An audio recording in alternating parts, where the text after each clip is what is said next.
Good morning class.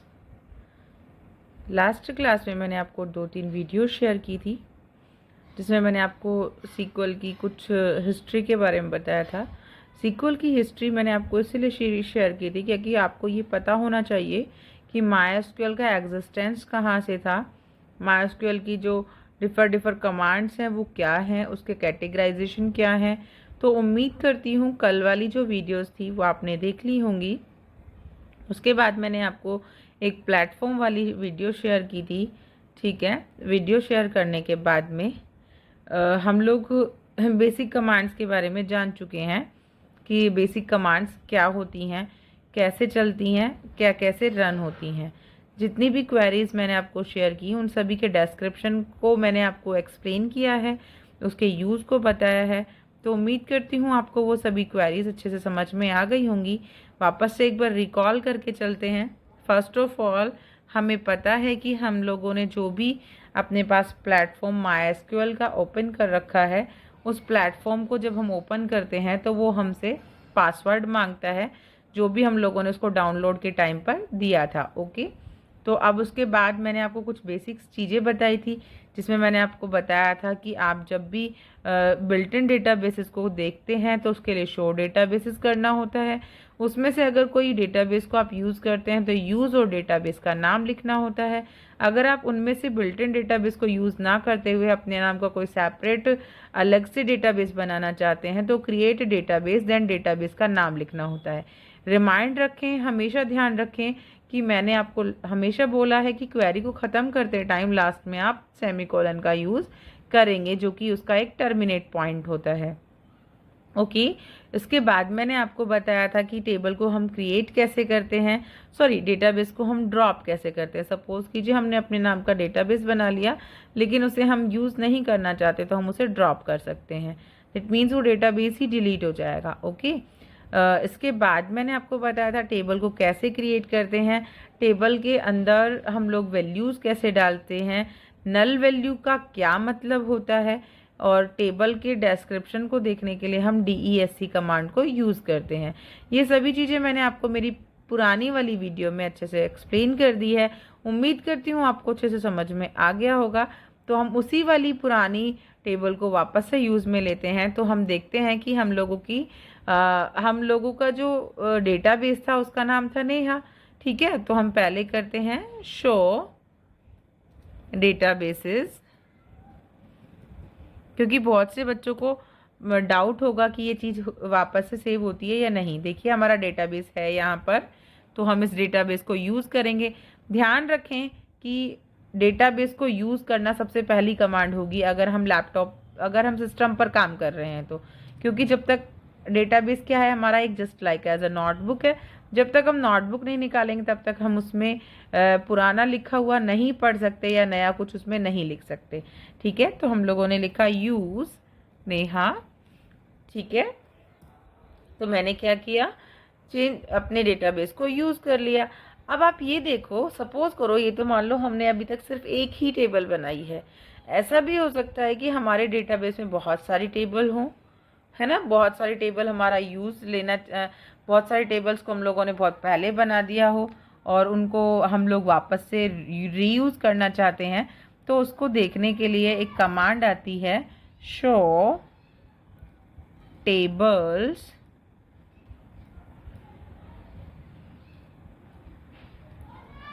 और कहाँ से देखनी है, हमें नेहा से देखनी है ना। तो शो टेबल्स, एक मिनट, फ्रॉम आएगा, फ्रॉम नेहा। ओके, तो आप देखेंगे कि जो हमारा डेटाबेस है उसमें सिर्फ एक ही टेबल है स्टूडेंट, जो हम लोगों ने प्रीवियस क्लास में बनाई थी। अब हम ये देख लिया हम लोगों ने कि हमारी टेबल तो है, लेकिन हम ये तो देखें कि हमारी टेबल में वैल्यू क्या क्या है। तो वैल्यू को देखने के लिए मैंने आपको क्वेरी बताई थी, आप पूरी टेबल को देखना चाहते हैं तो हम करते हैं सेलेक्ट स्टार, स्टार का मतलब पूरी टेबल, फ्रॉम स्टूडेंट, टेबल का नाम लिखेंगे आप कि टेबल में आपने कौन कौन सा कंटेंट दिखाया था। तो आपकी यही टेबल थी, हम लोगों ने सिर्फ इतना ही कंटेंट उसमें ऐड ऑन किया था। इसके साथ ही मैंने आपको ये बताया था कि सेलेक्ट के बाद स्टार लगाने का मतलब पूरी टेबल का जितना भी कंटेंट है आपको रिप्रेजेंट होगा, लेकिन सेलेक्ट के बाद अगर हम किसी स्पेसिफिक कॉलम का नाम लिखते हैं तो वो स्पेसिफिक कॉलम का स्पेसिफिक डेटा आपको रिप्रेजेंट होगा। इतना आप अच्छे से जानते होंगे कि ये तो हमारे कॉलम्स हैं और ये हमारी रोज हैं, ठीक है। तो स्पेसिफिक कॉलम को देखने के लिए सपोज कीजिए हमने लिखा select S name from student,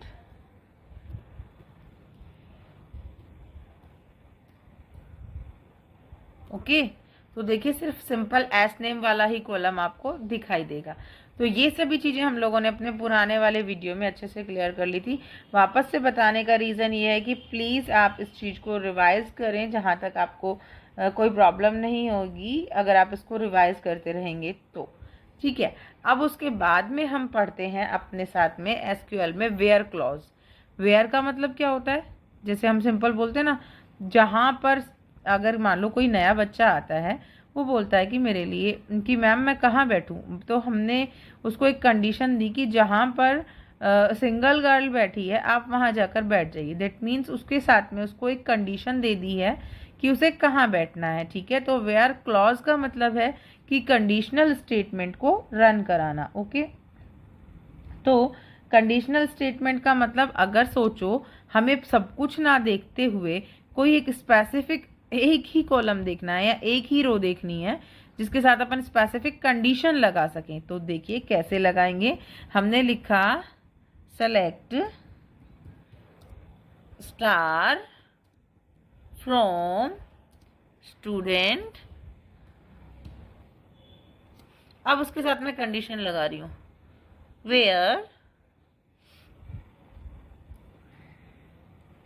where और मैंने कंडीशन लगाई किस पर, एस नेम पर लगा देती हूँ मैंने बोला कि ऐसे बच्चे का रिकॉर्ड मुझे बता दीजिए जिसमें बच्चे का नाम जतिन हो, ओके। तो मैंने क्या किया, वेयर के अंदर मैंने जतिन की एक स्पेसिफिक कंडीशन मैंने जतिन को कॉल करा लिया। तो आप यहाँ देखेंगे जतिन की जो पूरी रो थी वो सारी आपके पास रिप्रेजेंट हो गई। ऐसा ज़रूरी नहीं है कि आपको पूरी रो लेनी है। अगर आपको पूरी रो लेनी है तो आप यहाँ स्टार लगाएंगे।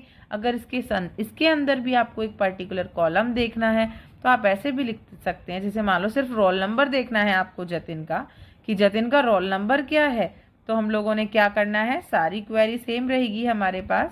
हम लोगों ने सिर्फ स्टार की जगह पर क्या लिख देना है, रोल नंबर, ठीक है। Select roll number from student where s name equals to Jatin, जिस भी बच्चे का एस नेम जतिन है उसका रोल नंबर निकल कर आ जाए। तो देखिए एक स्पेसिफिक कॉलम भी हमारे पास आ गया जो बताता है कि जतिन का रोल नंबर क्या है, 2 है, ओके। अब आप ये सोचेंगे कि मैम ने एक जगह पर नल वैल्यू भी डाली थी, तो नल वैल्यू का क्या मतलब है, नल भी एक क्लॉज है बेटा, जहाँ पर वो ये बताता है कि किसी भी कॉलम के अंदर अगर कोई कॉलम खाली है उसे हम लोगों ने नल से स्पेसिफाई कर रखा है, तो हम लोग उसके साथ में भी उसके साथ में एक स्पेशल कंडीशन लगा सकते हैं कि जहाँ पर कॉलम नल है, ठीक है। देखो जैसे ऐसे कि वेयर, और हम लोगों ने नल वहाँ पर किस में लगाई थी, ऊपर देखते हैं एक बार अपनी टेबल के अंदर कि हम लोगों ने नल क्या दिया था, क्लास नल दी थी, है ना। तो मैंने आपको बताया था कि नल एक स्पेसिफिक ऑपरेटर है ना, प्रीडिफाइंड ऑपरेटर है, कीवर्ड है मायस्क्यूएल में, जिसको हमको इन्वर्टेड कोमा में नहीं लिखना होता। तो हम यहाँ लिखेंगे वेयर क्लास इक्वल साइन और हम यहाँ लिखेंगे नल, ठीक है। तो यहाँ पर वो आपको ये दिखा देगा, wait a minute, empty set दिखा रहा है ये,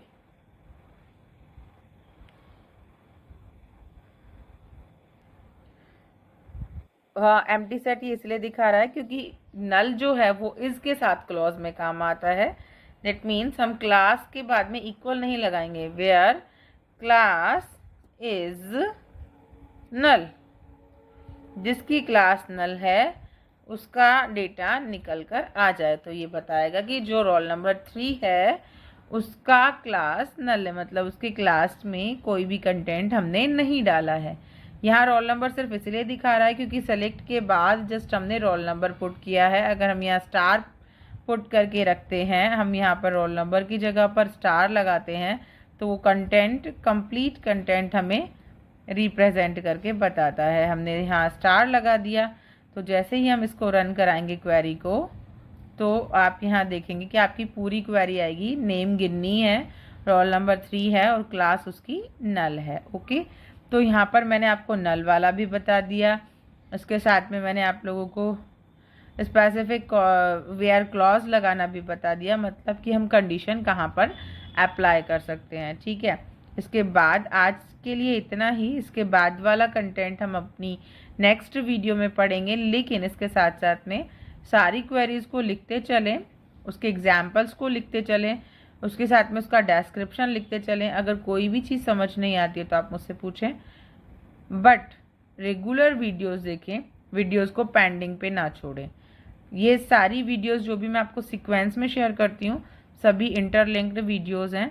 अगर आप पहले वाली नहीं देखेंगे तो उससे आगे वाली वीडियो आपको समझ में नहीं आएगी। Okay, so thank you, till then keep learning, keep watching, have a good day.